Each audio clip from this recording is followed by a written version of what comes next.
Hi guys, Cristo Tomy തിരക്കഥയെത്തി സംവിധാനം ചെയ്ത് ഉർവശി പാർവതി എന്നിവർ പ്രധാന കഥാപാത്രങ്ങളിലായി എത്തിയ ഉള്ളൊഴുക്ക് എന്ന സിനിമയെ കുറിച്ച് അഭിപ്രായം പറയാനാണ് ഇന്ന് ഞാൻ എത്തിയിട്ടുള്ളത്. അപ്പം ആദ്യം പറയേണ്ടത് ക്രിസ്റ്റോ ടോമി എന്നുള്ള തിരക്കഥാകൃത്തിനും സംവിധായകനെ കുറിച്ചാണ്. Best non featured film national award കിട്ടിയ പുള്ളിയാണ്. 2014 കിട്ടിയ ആളാണ് കന്യക എന്നുള്ള ഫിലിമിന്. അറിയാൻ സൈനായിട്ട് നെറ്റ്ഫ്ലിക്സിൽ നമ്മൾ ഇറങ്ങിയിട്ട് കണ്ടാണ്. വേൾഡ് വൈഡ് ട്രെൻഡിങ് 2 ആയിട്ട് ആ സമയം നിലനിന്നിരുന്ന ഒരു ഫിലിമായിരുന്നു. പക്ഷെ അത് കുറച്ച് ഡോക്യുമെന്ററി സ്റ്റൈൽ കുറച്ചൊരു എലമെന്റ് അതിൽ ഉണ്ടായിരുന്നു. അത്രയൊരു സിനിമാറ്റിസിറ്റി ഞങ്ങൾക്ക് തോന്നിയില്ല. അത് നന്നായി എടുത്തിട്ടുണ്ട് എങ്കിലും അങ്ങനെയുള്ള ഒരു ഡയറക്ടർ ഉള്ളൊഴുക്കിലൂടെ എത്തുമ്പോൾ വളരെ സിനിമാറ്റിക് ആയി എന്ന് വേണം പറയാൻ. നമുക്ക് ആ ഒരു കുട്ടനാടിന്റെ ഒരു സ്ഥലത്ത് എത്തിപ്പെട്ട ഒരു അവസ്ഥയും ആ വെള്ളത്തിന്റെ ഒഴുക്കിന്റെ ഇടയിലൂടെ മനസ്സുകളുടെ ഉള്ളിലൂടെ ഉള്ള ഉള്ളൊഴുക്കുകളിലൂടെ സംസാരിക്കുന്ന സിനിമയാണ് ഉള്ളൊഴുക്ക്.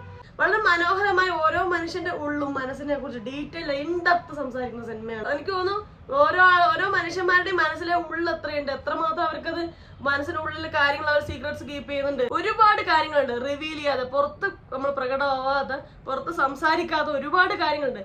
അതിലുള്ള ഒരു സഞ്ചാരമാണ് ഈ സിനിമ.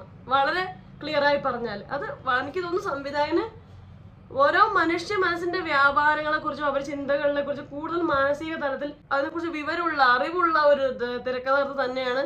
എങ്കിൽ മാത്രമേ ഇങ്ങനത്തെ തിരക്കഥ എഴുതാൻ പറ്റൂ. ഇത് ഉർവശി അല്ലെങ്കിൽ പാർവതിയുടെ ക്യാരക്ടേഴ്സായ ലീലാമ്മ, അഞ്ജു എന്നിവരുടെ ഹൃദയത്തിലൂടെ മനസ്സിലൂടെ പോകുന്ന ഒരു സിനിമയല്ല, ഓരോ വ്യക്തികളുടെ ഉള്ളിലൂടെയും പോയ സിനിമയാണ്. ഇതിൽ ഉർവശിയുടെ മകനായിട്ട് എത്തിയ തോമസ് കുട്ടിയുടെ ഉള്ളിലൂടെ, അതുപോലെ തന്നെ അഞ്ജുവിന്റെ കാമുകനായ രാജീവിന്റെ മനസ്സിലൂടെ, അതുപോലെ തന്നെ അഞ്ജുവിന്റെ അച്ഛന്റെ, അങ്ങനെ അമ്മയുടെ എല്ലാവരുടെയും മനസ്സിന്റെ ഉള്ളിലൂടെ ഒരു സഞ്ചാരം. അല്ലാതെ വളരെ സ്ത്രീകൾ കേന്ദ്രീകൃതമായി സ്ത്രീകൾക്ക് മാത്രം കാണാൻ പറ്റുന്ന ഒരു സിനിമയല്ല, തീർച്ചയായിട്ടും എല്ലാവർക്കും കാണാൻ പറ്റുന്ന ഒരു സിനിമയാണ്. കൂടുതൽ ഫോക്കസ് ചെയ്തിരിക്കുന്നത് സ്ത്രീകളിലൂടെയാണ്, അല്ലെ സ്ത്രീകളുടെ മനസ്സിന്റെ ഉള്ളിലൂടെയാണെന്ന് വേണം പറയാൻ. എല്ലാവർക്കും, അതായത് ആ സ്ത്രീ പുരുഷ എന്നുള്ള വ്യത്യാസമില്ല, അത് എല്ലാവർക്കും മനസ്സുണ്ട്, എല്ലാവർക്കും സീക്രട്സ് ഉണ്ട്, എല്ലാവർക്കും അവരുടേതായ പ്രൈവറ്റായി ആരോട് പറയാത്ത കാര്യങ്ങളുണ്ട്. ഉള്ളിലൂടെ പോകുന്ന പല പല മാനസിക വ്യാപാരം ഓരോ കാര്യങ്ങളിലും ഉണ്ട്. ഒരു തീരുമാനം എടുക്കുന്നതിലുണ്ട്, ഒരു കാര്യം സംസാരിക്കുന്നതിലുണ്ട്, ഒരാളോട് പെരുമാറുന്നതിലുണ്ട്, ഒരാൾ എങ്ങനെ പരിഗണിക്കണം, ഒരാൾക്ക് എത്ര പ്രയോറിറ്റി ഉള്ളണം, എല്ലാം ഓരോ മനുഷ്യന്റെ ഉള്ളിലുള്ള പല തരത്തിലുള്ള നമ്മൾ പുറത്ത് പറയാതെ പല കാരണങ്ങളെ ബേസ് ചെയ്തിട്ടാണ്. അത് ഇൻ ഡീറ്റെയിൽ ഇൻ ഡെപ്ത് ആയിട്ട് പോകുന്നുണ്ട് എന്നുള്ളത് എടുത്ത് പറയണം. അല്ലാതെ ഇതിലെ പുറമേ കൂടെ എങ്ങനെ പോകുന്നു എന്നുള്ള കുറച്ച് ആൾക്കാർ ഈ സിനിമയെ കുറിച്ച് പറയുന്ന സീരിയൽ സ്റ്റൈലിലൊരു സിനിമ, കാരണം മൊത്തം കരച്ചിലാണ്, ഭയങ്കര അമ്മായിയമ്മ മരുമകൾ സംഭവങ്ങളൊക്കെയാണ്, സീരിയൽ സ്റ്റൈലാണ്. അങ്ങനെയല്ല സിനിമ. ഒരു അമ്മായിയമ്മ പോരോ, അല്ലെ നീ ഇത് ചെയ്യാൻ പാടില്ല എന്ന് പറയുന്ന ഒരു സംഭവം അല്ല ഇതില്. പരസ്പരം അങ്ങോട്ടും ഇങ്ങോട്ടും മനസ്സിലാക്കുന്ന ഒരു അമ്മായിയമ്മയും മരുമോളെ നമുക്കിൽ കാണാൻ പറ്റും. അമ്മായിയമ്മയുടെ പെർസ്പെക്റ്റീവില് സിനിമ പറയുന്നുണ്ട്, അതുപോലെ തന്നെ മരുമോളുടെ പെർസ്പെക്റ്റീവ്, അഞ്ജുവിന്റെ പെർസ്പെക്റ്റീവില് സിനിമ പറയുന്നുണ്ട്. അല്ലാതെ ഒരാളെ ന്യായീകരിക്കാനോ ഒരാളെ പൊക്കി കാണിക്കാനോ നായികയാക്കാനുള്ള ശ്രമം സിനിമയിലില്ല. എല്ലാവരുടെ ഭാഗത്തും പ്രശ്നങ്ങളുണ്ട്. ആ പ്രശ്നങ്ങൾ നമുക്ക് ചില സമയങ്ങളില് ചില കാര്യങ്ങൾ നമുക്ക് ചിലപ്പോൾ ഉർവശി ചെയ്ത ക്യാരക്ടർ, ലീലാമ്മ എന്നുള്ള ക്യാരക്ടർ, അവർക്ക് കൂടുതൽ നീതി കിട്ടേണ്ട ഒരു കാര്യമല്ല, അവർക്ക് കൂടുതൽ നീതി കിട്ടുന്ന ചില പോയിന്റുകൾ നമുക്ക് തോന്നാം. ഇത് മോശമായിട്ടാണ് അഞ്ജു എന്നുള്ള ക്യാരക്ടർ, അതായത് പാർവതിയുടെ ക്യാരക്ടർ ചെയ്തു നമുക്ക് ചില സമയത്ത് തോന്നാം. പക്ഷെ തിരിഞ്ഞ് അതേ സ്ഥാനത്ത് അവരവരുടെ കാരണങ്ങൾ, അതായത് പാർവതി ചെയ്തതിന്റെയും അതുപോലെ തന്നെ ഉർവശി ചെയ്തതിന്റെ കാരണങ്ങൾ കേൾക്കുമ്പോൾ നമുക്ക് ഓരോരുടെ പെർസ്പെക്റ്റീവിൽ എന്തുകൊണ്ട് അവരത് ചെയ്തു, അവരുടെ ന്യായീകരണങ്ങൾ എന്തായിരുന്നു ഓരോ കാര്യങ്ങൾ ചെയ്യാൻ. അങ്ങനെ ഓരോ ആളുടെയും ഇന്നർ മനസ്സിലൂടെയുള്ള സഞ്ചാരം തന്നെയാണ് സിനിമ. അതുകൊണ്ട് തന്നെ ഇതൊരു സീരിയൽ സ്റ്റൈലാണ് എന്ന് അഭിപ്രായപ്പെടുന്നവരോട് എനിക്ക് യാതൊരു യോജിപ്പുമില്ല. സ്ത്രീകൾക്കാണ് എനിക്കൊന്ന് ഏറ്റവും ഉള്ളുള്ളത്. കാരണം സീക്രട്സ് വെക്കാനായാലും ഇമോഷനായാലും എല്ലാം ഒരു മാനസിക സ്ട്രെങ്ത് കൂടുതൽ സ്ത്രീകൾക്കാണ്. എല്ലാരും കാണും സ്ത്രീകൾ ശക്തമായി കരയുന്നു, അയ്യോ ഭയങ്കര ഇമോഷണൽ ആണ്, സ്ത്രീകള് ഭയങ്കര തീരുമാനം എടുക്കാൻ പറ്റില്ല, മുന്നോട്ട് വരാൻ പറ്റില്ല എന്ന് തോന്നും. പക്ഷെ നിങ്ങൾ എത്ര റേഞ്ചിലാണ് ഒരു സ്ത്രീ ഇമോഷണൽ ആവുന്നോ വിഷമിക്കുന്നോ കാണാം, ആ റേഞ്ചിൽ തന്നെ അവർക്ക് ആ സ്ട്രെങ്ത്തും ഉണ്ടാവും.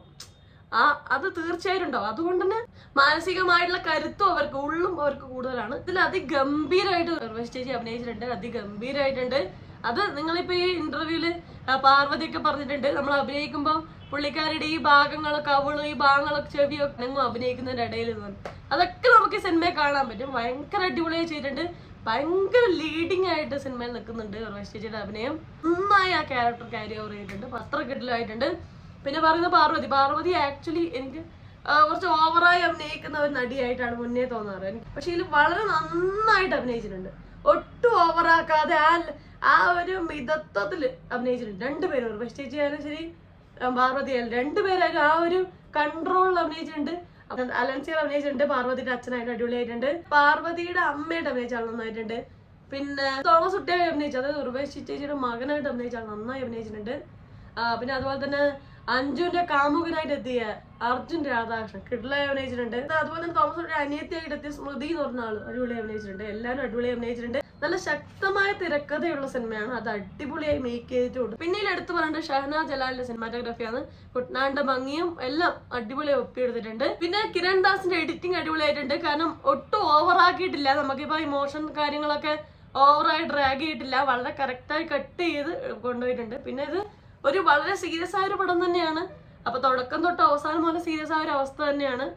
ഭയങ്കര നോർമലായ ഒരു അവസരം അല്ലെങ്കിൽ അവസ്ഥ വളരെ കുറച്ചേ ഉള്ളൂ. എനിക്ക് തുടക്കത്തിൽ എനിക്ക് ഒന്ന് 1-2 സീനുകളിൽ മാത്രമല്ലോ പെട്ടെന്ന് തന്നെ വിഷയത്തിലോട്ട് പോവുകയും വലിയ വെള്ളപ്പൊക്കം വെള്ളം കയറി വരുമ്പോൾ ഉണ്ടാകുന്ന ഒരു പ്രശ്നമുണ്ട്. നമ്മൾ ഒരു സിറ്റുവേഷൻ ആണ് സംഭവിക്കുന്നുണ്ട്, അതിനെ കൊണ്ടുണ്ടാകുന്ന പ്രശ്നമുണ്ട്.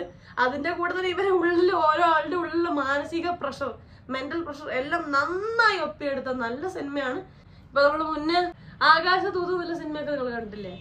ആ ഒരു ഫീലിംഗ്, ആ ഒരു വൈബാണ് സിനിമ മൊത്തം ഉണ്ടാവുക. പക്ഷെ എന്ന് വെച്ചാൽ അത്ര ഇമോഷണൽ ആക്കി ഓവർ ആക്കിയിട്ടില്ല എന്നാണ് പറയുന്നത്. പാട്ടും ബാക്ക്ഗ്രൗണ്ട് മ്യൂസിക്കും വെച്ച് കൂടുതൽ ഇമോഷണൽ ആക്കും അങ്ങനെ ചെയ്തിട്ടില്ല.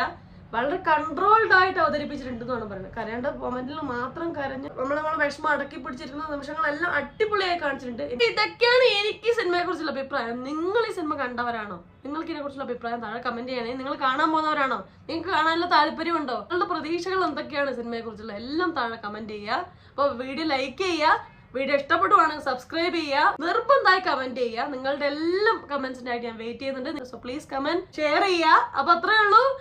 എല്ലാവരും ഹാപ്പി ആയിട്ടിരിക്കാം. മറ്റൊരു റിവ്യൂ, റിയാക്ഷനോ സോഷ്യൽ നെക്സ്റ്റ് ടൈം കാണാം. അതുവരെ ബൈ ബൈ.